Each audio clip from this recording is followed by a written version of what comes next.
السلام علیکم اسٹوڈنٹس، ہمارا آج کا ٹاپک ہے تعلیم کی معاشرتی اور سماجی بنیادیں۔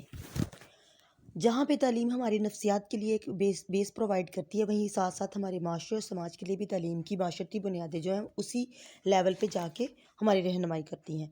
دیکھنا ہم نے یہ ہے کہ معاشرتی زندگی میں یعنی معاشرے میں زندگی گزارنے کے لیے تعلیم ہمیں کس حد تک ہیلپ آؤٹ کرتی ہے۔ مطلب معاشرے، سب سے پہلے ہم یہ دیکھیں گے کہ معاشرہ اصل میں ہوتا کیا ہے۔ جب چند افراد اپنی شعوری کوشش کے تحت ایک جگہ پہ اکٹھے ہو کر زندگی گزارتے ہیں، اپنے مشترکہ مفاد کے لیے ان کی زبان، لباس، رہائش، ہر چیز ایک جیسی ہو اور ان کے تمام مفادات پہ اور مذہب، اقدار، سب کچھ ایک جیسا ہو، تو وہ اس علاقے کا ایک معاشرہ کہلاتا ہے۔ تو اسی معاشرے میں زندگی گزارنے کے لیے تعلیم ہمیں جو ایک بنیاد فراہم کرتی ہے۔ وہاں کے جو لوگ ہوتے ہیں وہ خاص قسم کا طرز معاشرت اپنا لیتے ہیں اور مشترکہ مقاصد اور اقدار کے ذریعے اپنے آپ کو متحد رکھتے ہیں، یعنی کوئی بھی کام ہو وہ اپنے آپ کو متحد رکھ کے ہی وہ کام کرنے کی کوشش کرتے ہیں۔ اب ان تین طرح کی جو باتیں ہیں وہ معاشرے کے لیے ضروری ہوتی ہیں۔ سب سے پہلے انسانوں کا گروہ ہے، خاص طرز معاشرت ہے، مشترکہ مقاصد اور اقدار ہے، خاص طرز رہائش اور مشترکہ زبان۔ یہ ساری وہ چیزیں ہیں جو ایک خاص معاشرے کے لیے ضروری ہوتی ہیں، یعنی یہ اس وہاں کے جو لوگ ہیں ان کے اندر ان تمام چیزوں کا ہونا ضروری ہے، تبھی وہ ایک معاشرہ کہلائے گا۔ انسانی سماج کا ارتقاء ہزاروں سال پہلے ہوا تھا، یعنی آہستہ آہستہ انسان نے سماج کا ارتقائی سفر جو طے کیا، جو وقت گزرتا گیا انسان نے جو ہے آبادی بڑھتی گئی، معاشرے نئے سے نئے وجود میں آتے گئے، وہاں ساتھ ساتھ انسان کی ضروریات بھی بڑھتی گئی۔ انسانی تہذیب و تمدن بھی آگے لے کر چلنا ہماری ایک خاص ضرورت ہے، لہٰذا ہم نے اپنی تہذیب، ثقافت، کلچر، ویلیوز، جس کو ہم اقدار بولیں گے، ان تمام چیزوں کو اپنی نئی نسل تک پہنچانے کے لیے تعلیم کا سہارا لیا۔ یعنی تعلیم ایک واحد ہمارے پاس ایسا سورس ہے جو ہماری ان تمام چیزوں کو نئی نسل تک، یعنی اپنے ایک معاشرے سے دوسرے معاشرے میں منتقل کرتی ہے۔ لہٰذا جو معاشرہ ہے اس میں زندگی گزارنے کے لیے 2 سے 3 باتیں بہت ضروری ہیں، یعنی جس میں دیکھا جائے کہ سب سے پہلے جو ہے وہ رفاہ عامہ کا تعین ہے۔ رفاہ عامہ کا مطلب یہ ہے ہم نے اپنے معاشرے میں اپنے عام زندگی گزارنے کے لیے یا عام لوگوں کے لیے ان کو کتنا ان کی ہیلپ کرنی ہے، ان کی رفاہ کے لیے، ان کی بھلائی کے لیے ہم کتنا کام کر رہے ہیں۔ کیونکہ انسان کی ضروریت محض بنیادی ضروریت تک ہی محدود نہیں ہے، بلکہ وہ ان اشیاء سے بھی کچھ آگے بالاتر اشیاء کے بارے میں محسوس کرتا ہے۔ یعنی انسان صرف بھوک، لباس، تعلیم اور روزگار تک نہیں سوچتا یا اس کے لیے ہی اپنے آپ کو آمادہ نہیں کرتا، بلکہ اس کی کچھ عقلی ضروریات بھی ہیں۔ عقلی ضروریت میں اگر دیکھا جائے تو اس میں انسان ایسی چیزوں کو دیکھتا ہے کہ جو اس کے نقصان سے یا اس کے فائدے سے بالکل بالاتر ہوتی ہیں، یعنی مادی فائد کے علاوہ وہ تھوڑا سا روحانیت کی طرف اپنے آپ کو لے کے جاتا ہے، اور یہ تقاضا جو صرف اور صرف انسان کا ہوتا ہے، کسی حیوان کے اندر یہ خوبی نہیں پائی جاتی۔ وہ ہمیشہ اس بات کو کوشاں رہتا ہے کہ ان اعمال کا صدر ہو جو اس کے لیے سود مند ہوں، یعنی وہ صرف وہی اعمال انجام دے گا یا وہی فعل انجام دے گا جو اس کو فائدہ دیں۔ بعض اوقات ایسا ہوتا ہے کہ اس کی تکمیل کے لیے ایک باقاعدہ تمدنی نظام کے لیے اس کو اکساتا ہے۔ یہ تمام چیزیں جو ہے تمدنی نظام سے مراد یہ ہے کہ ایک ایسی زندگی جہاں پہ انسان زندگی گزارتا ہے، ایک ایسا طریقہ کار جہاں پہ وہ اپنی اقدار، مذہب اور روایات کے مطابق اپنے آپ کو ڈھالتا ہے۔ لہٰذا رفاہ عامہ کو دیکھا جائے تو دورس کے فوائد کو دیکھتے ہیں، بعض دفعہ ہم دیکھتے ہیں تو ہم کچھ ایسے قریبی نقصانات کو بھی برداشت کر جاتے ہیں جو اس کے لیے بہت ضروری چیزیں ہوتی ہیں، لیکن وہ دوسروں کے فائدے کے لیے اپنا ذاتی مفاد جو انسان قربان کر دیتا ہے۔ تو معاشرے میں رہنے کے لیے سب سے جو بیسک نیڈ وہ یہی ہے کہ ہم نہ صرف اپنا فائدہ دیکھیں بلکہ اس میں دوسروں کے بھی فائدوں کو بھی مد نظر رکھیں۔ اس کے بعد آ جاتا ہے شوق حسن جمال۔ حسن جمال سے مراد یہ کہ ہمارے اندر کتنی وہ چیز پائی جاتی ہے، کتنی وہ سینس ہمارے اندر ڈیولپ ہو چکی ہے جس میں ہم کسی خوبصورت یا بدصورت چیز کے درمیان فرق محسوس کرتے ہیں، ان کے درمیان فرق قائم کر سکتے ہیں۔ کیونکہ یہ جو حسن جمال ہے وہ ہر انسان کے ذہن کے اندر ہے، اور انسان ہمیشہ تازگی، حسن، خوبی اور لطافت کا جو ہے وہ متلاشی رہتا ہے، یعنی اس کو ڈھونڈتا ہے، اور یہ چیز اس کی کہیں نہ کہیں دماغ کے اندر چھپی ہوتی ہے جس کو وہ تعلیم کے ذریعے پانے کی کوشش کرتا ہے۔ لیکن انسان میں لذت اور لطافت کا طلب نہ صرف تعلیم کے ذریعے بلکہ وہ یہ بھی دیکھتا ہے کہ اس نے اپنی آسودگی کیسے کرنی، یعنی اس کو سکون کن چیزوں سے ملتا ہے۔ لہٰذا وہ سکون جو ایک معاشرے کے اندر رہتے ہوئے انسان ڈھونڈتا ہے، اصل میں وہی اس کا شوق حسن و جمال ہوتا ہے کہ اس نے دیکھنا ہے برائی یا اچھائی دونوں میں فرق کیا ہے، اس نے اپنانا کس کو ہے، اور ان دونوں کے درمیان جو فرق قائم کرتی ہے چیز، اصل میں وہ اس کے دماغ کے اندر ہوتی ہے۔ تو دوسرے نمبر پہ یہی چیز آ جاتی ہے کہ ہم نے معاشرے میں رہتے ہوئے اچھائی اور برائی میں بھی تمیز رکھنی ہے۔ نمبر تھرڈ پہ آ جاتا ہے ایجاد اور تقلید کا مادہ، یعنی نت نئی چیزیں ایجاد کرنی اور پھر دوسروں کو کاپی کرنا، تقلید کرنا، ان کی نقل کرنا اور اس کو اپنے اندر ان خوبیوں کو پیدا کرنا۔ یعنی جس طرح انسانی ضروریات کی نوعیت حیوانی ضروریات کی نوعیت سے بالکل مختلف ہے، اسی طرح اللہ تعالیٰ کی جانب سے انسان کو ہونے والے الہام کی کیفیت بھی حیوان الہام کی کیفیت سے مختلف ہے۔ یعنی انسان کچھ اور طریقے سے سوچتا ہے، جبکہ جانور کو صرف اور صرف اپنی افزائش نسل کرنی ہے، لیکن انسان کو اپنی افزائش نسل کے ساتھ ساتھ تربیت کی بھی ضرورت ہوتی ہے۔ حیوانات کے برعکس نوع انسانی کے افراد پر ان کی تمام ضروریات کے متعلق جو ہے وہ الہام ایک ہی قسم کا ہوتا ہے۔ یعنی ایک قسم سے مراد یہ ہے، انسان نے یہ دیکھنا ہے کہ معاشرے میں جو چیزیں نت نئی سامنے آ رہی ہیں، جو کچھ ٹیکنالوجیز آ رہی ہیں، اس کو اس نے اپنی ذات کے لیے کیسے جو مفید بنا کر استعمال میں لے کے آنا ہے، اور پھر اس کے ساتھ ساتھ کچھ ایسی چیزیں، کچھ ایسی ضرورتیں ہوتی ہیں انسان کی جو وہ پوری کرنے کے لیے دوسروں کو کاپی کرتا ہے، یعنی تقلید کرتا ہے، ان کی نقل کرتا ہے، لہٰذا وہ چیزیں وہ اپنے اندر پھر پیدا کرنے کی کوشش کرتا ہے۔ کیونکہ ایک معاشرتی زندگی کو آگے لے کے چلنے کے لیے انسان کے اندر یہ تمام خوبیوں کا پیدا ہونا بہت ضروری ہے، اور انہی اصل میں الہام کہتے ہیں۔ کیونکہ فہم و ادراک سے کوئی کارآمد جو طریقہ وہ ڈھونڈ نکالتے ہیں، جو اس طریقے سے نہ صرف وہ خود بہرہوار ہوتے ہیں بلکہ دوسروں کو بھی اس سے کرتے ہیں۔ یہ تینوں عناصر انسانی معاشرے کے سنگ بنیاد کہلاتے ہیں۔ سنگ بنیاد سے مراد کہ جس کے اوپر ہمارے معاشرے کی بنیاد کھڑی ہے، یہ اس کے لیے ستون کا کام کرتے ہیں، جس میں سب سے پہلے رفاہ عامہ کا تعین ہے،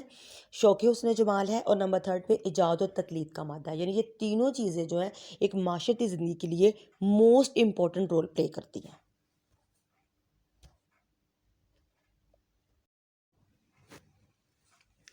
ہاں جی، نیکسٹ اس میں ہم نے دیکھنا ہے کہ تعلیم کی معاشی بنیادیں کیا ہیں، جس کو ہم اکنامک فاؤنڈیشن کہتے ہیں۔ یعنی تعلیم نہ صرف ہمیں معاشرے میں بہتر زندگی گزارنے کا طریقہ یا ڈھب سکھاتی ہے، ہمیں ہمارے نفسیات کے مطابق ہمیں پڑھنے یا پڑھانے کی تقلید کرتی ہے، اس کے ساتھ ساتھ ہمیں اپنے معاش کے لیے جو ہم اپنے روزگار کے لیے انتظامات کرتے ہیں، اس میں بھی تعلیم ہماری بہت زیادہ مدد کرتی ہے۔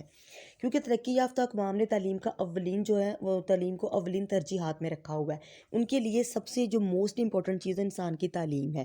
اور وہ اس کے لیے خصوصی فنڈز، بجٹ وغیرہ مختص کرتے ہیں، کیونکہ اس کے بغیر کوئی بھی قوم جو ترقی یا اپنی تہذیب اور ثقافت کو اگلی نسل تک نہیں پروموٹ کر سکتی۔ لہٰذا اس میں سب سے پہلے جن چیزوں کو مد نظر رکھا جاتا ہے وہ قدرتی وسائل ہیں، پھر وسائل کی اہمیت ہے، وسائل کا صحیح استعمال ہے، وسائل کا نعم البدل ہے، سائنس اور ٹیکنالوجی ہے، معاشی ترقی میں تعلیم کا حصہ ہے۔ یہ ساری وہ چیزیں ہیں جو کہ تعلیم کے ساتھ معاش کو تعلق رکھتی ہیں۔ یعنی معاشی طور پہ ان تمام چیزوں کو اگر ہم دیکھا جائے تو ساتھ لے کے چلیں گے تو ہی ہم معاشی طور پر ہمارا جو ملک ہے وہ مستحکم ہو سکے گا۔ سب سے پہلے ہم نے اس میں دیکھنا ہے قدرتی وسائل۔ اللہ تعالیٰ نے زمین کو قدرتی وسائل سے مالا مال بنایا ہے۔ یہ وسائل انسانی ترقی کے لیے ناگزیر ہیں، یعنی بہت ضروری ہیں۔ یہی وجہ ہے کہ انسان اس کائنات میں چھپے خزانوں کو تلاش کرتا ہے، اور یہ سب چیزیں جو ہیں ان کو تلاش کرنا، یعنی جو بھی ہماری زیر زمین چیزیں پائی جاتی ہیں، زرعی وسائل ہیں، صنعتی وسائل ہیں، آبی وسائل ہیں، یا پھر جنگلی وسائل ہیں، قدرتی وسائل ہیں، یہ ساری وہ چیزیں ہیں جن کو انسان اپنی تعلیم کے ذریعے ہی تلاش کر سکتا ہے، کیونکہ بغیر تعلیم کے ہمارے پاس وہ افرادی قوت میسر نہیں ہوتی جن کے ذریعے ہم ان چیزوں کو پا سکیں گے۔ پھر نمبر سیکنڈ پہ آ جاتا ہے وسائل کی اہمیت۔ قدرت نے ہر ملک کو مختلف قدرتی وسائل سے نوازا ہے۔ معدنیات، دھاتیں، دریا وغیرہ، ان وسائل کو بروئے کار لا کر قومی ترقی کو ممکن بنایا جاتا ہے، کیونکہ بہت ساری جگہ پہ ایسا ہے کہ وسائل کی اہمیت سے انسان آگاہ نہیں ہوتا، جس کی وجہ سے وہ ایسی بہت ساری چیزوں سے بے بہرا، یا ایسے کہ ان چیزوں سے وہ فائدہ نہیں اٹھا پاتا۔ جیسے کہ مشرق وسطیٰ کے متعدد ممالک ہیں جو وہ زیر زمین تیل کے ذخائر، سونے کے ذخائر ان قوموں کی معاشی ترقی کے اسباب پیدا کیے ہیں۔ یعنی یہ وہ چیزیں ہیں جنہوں نے معاش کو ان کا ایک سبب بنایا ہے، ان چیزوں کو انسانوں کے لیے یا ان ممالک کے لیے، اور وہ ان وسائل کی اہمیت کو جانتے نہیں ہیں کہ ان وسائل کی ہماری لائف میں کتنی امپورٹنس ہے، کیونکہ ان کی وسائل اہمیت جانے بغیر ہمارے پاس وہ تعلیم یا پھر وہ اس فیلڈ میں جو ماہرین ہوتے ہیں یا جو وہ افرادی قوت جس کو ہم بولتے ہیں وہ نہیں ہوتے، کیونکہ ان قدرتی وسائل سے ملک کا معاشی پہیہ چلانے میں یہ کارگر ثابت ہوتے ہیں، کیونکہ قدرتی وسائل کو اگنور کر کے ہم اپنے ملک کو ترقی یافتہ ممالک کی صف میں نہیں کھڑا کر سکتے۔ لہٰذا سب سے پہلے ان وسائل کی اہمیت کے بارے میں جاننا ضروری ہے کہ ہم نے ان کو کیسے حاصل کرنا ہے اور ان کو حاصل کرنے کے بعد ان کو استعمال میں کیسے لے کر آنا ہے۔ اب ہے کہ وسائل کا صحیح استعمال کیا ہے، کیونکہ بعض ممالک کے پاس قدرتی وسائل کی کمی نہیں ہوتی، لیکن وہ تربیت یافتہ افرادی قوت کی کمی ہونے کی وجہ سے ان چیزوں سے بے بہرا رہتے ہیں، یعنی وہ ان سے پوری طرح فائدہ نہیں اٹھا پاتے۔ جیسے یہ جرمنی اور جاپان کی مثال لے لیتے ہیں ہم، کیونکہ ان کے پاس کوئی بھی قدرتی وسائل موجود نہیں ہے، لیکن اس کے باوجود انہوں نے اپنی صنعتی ترقی اتنی زیادہ کی، ان کی منصوبہ بندی اور تربیت یافتہ افرادی قوت ان کے پاس اتنی ہے کہ انہوں نے اپنے آپ کو صنعت میں ہی منوا لیا ہے، یعنی انہوں نے آج صنعت کی بیس پہ ترقی کر کے تعلیم حاصل کر کے اپنے آپ کو ترقی یافتہ ممالک کی صف میں کھڑا کیا ہے۔ جبکہ ان کی نسبت بہت سارے ممالک ایسے ہیں جن کے پاس زمینی وسائل موجود ہیں، قدرتی وسائل موجود ہیں، لیکن ان کو ان کا صحیح استعمال نہیں آتا۔ کیوں نہیں آتا؟ کیونکہ ان کے پاس تعلیم کی کمی ہے، اور جب تعلیم نہیں ہوگی اس فیلڈ میں افرادی قوت کی کمی ہوگی، یہی وجہ ہے کہ وہ وسائل کا صحیح استعمال نہیں کر پاتے۔ نمبر 4 پہ اس میں آ جاتا ہے وسائل کا نعمل بدل سائنس اور ٹیکنالوجی، یعنی اس کو نعمل بدل یعنی کہ اس کی جگہ پہ ہم سائنس اور ٹیکنالوجی کو کیسے یوز کر سکتے ہیں۔ آج کے ترقی یافتہ دور میں انسان جو ہے سائنس اور ٹیکنالوجی کے بل بوتے پر ہی زمین پر زندہ ہے، کیونکہ ان کو اگنور کر کے انسان کی جو ہے معاشی زندگی آگے نہیں چل سکتی، کیونکہ بہت ساری ایسی چیزیں ہیں، بہت سارے ایسے قدرتی وسائل ہیں جو زمین کے اندر چھپے ہوئے ہیں، اور ان کو حاصل کرنے کے لیے، ان کو باہر نکالنے کے لیے ہمیں ٹیکنالوجی کی ضرورت ہے، اور ہم اس ٹیکنالوجی کو جو ہے نا پس پشت نہیں ڈال سکتے۔ ہمیں ان کو پریفرنس میں رکھنا ہے، ان کو یعنی سب سے جسے ہم کہیں گے نا کہ سر فہرست رکھنا ہے، کیونکہ تعلیم کے ذریعے ان چیزوں کے بارے میں جانیں گے، اس ٹیکنالوجی کے بارے میں جانیں گے تو ہی ہم قدرتی وسائل سے فائدہ اٹھا سکتے ہیں۔ ورنہ اس کے باوجود اگر ہم تعلیم حاصل کرتے ہیں اور ہمارے پاس قدرتی وسائل بھی موجود ہیں لیکن اس فیلڈ میں لوگوں کی کمی ہے، تو پھر ان قدرتی وسائل کو ہم اپنے استعمال میں نہیں لا سکتے، اور اس طرح ملک کا تو جو قدرتی وسائل 10 سے جو 25% ان کے پاس حصہ ہوتا ہے وہ لوگ اس سے محروم رہ جاتے ہیں۔ معاشی ترقی میں تعلیم کا حصہ، انسان آج تحقیق کی نئی نئی راہوں پہ چل رہا ہے، جہاں تک کہ تحقیق کا دائرہ خلائی وسعت تک پھیل چکا ہے، یعنی انسان کی تحقیق نہ صرف زمین تک رہی ہے بلکہ خلا تک یہ جانچ پہنچی ہے۔ لہٰذا معاشی ترقی میں تعلیم کا بہت زیادہ حصہ ہے۔ ہماری معاش دیکھے جائے تو صرف اور صرف جو ہے اسی پہ ہی چل رہی ہے، یا بہت حد تک اس پہ چل رہی ہے کہ ہم نے اپنے قدرتی وسائل کو حاصل کرنے کے لیے تعلیم کا سہارا لیتے ہیں، اور تعلیم کے ذریعے افرادی قوت پیدا ہوتی ہے۔ تعلیمی فرد اور معاشرے کے انفرادی اور اجتماعی معاشرے کی ترقی کی ضمانت دیتی ہے، کیونکہ معاشی ترقی کے لیے تعلیم کو فروغ دینا بہت ضروری ہے۔ انسان تعلیم حاصل کرے گا تو ڈیفینیٹلی وہ افرادی قوت یعنی اچھی جاب میں جائے گا، اور جو پرسن اچھی جاب میں جائے گا وہ نہ صرف اپنا معیار زندگی بہتر کرے گا بلکہ اپنے ملک اور قوم کے لیے افرادی قوت بھی مہیا کرے گا، اور جب افرادی قوت مہیا ہوگی تو ڈیفینیٹلی اس ملک کی جو معاشیات ہیں وہ استحکام کی طرف جائے گی، یعنی مستحکم ہو جائے گی، اور اس ملک کے لیے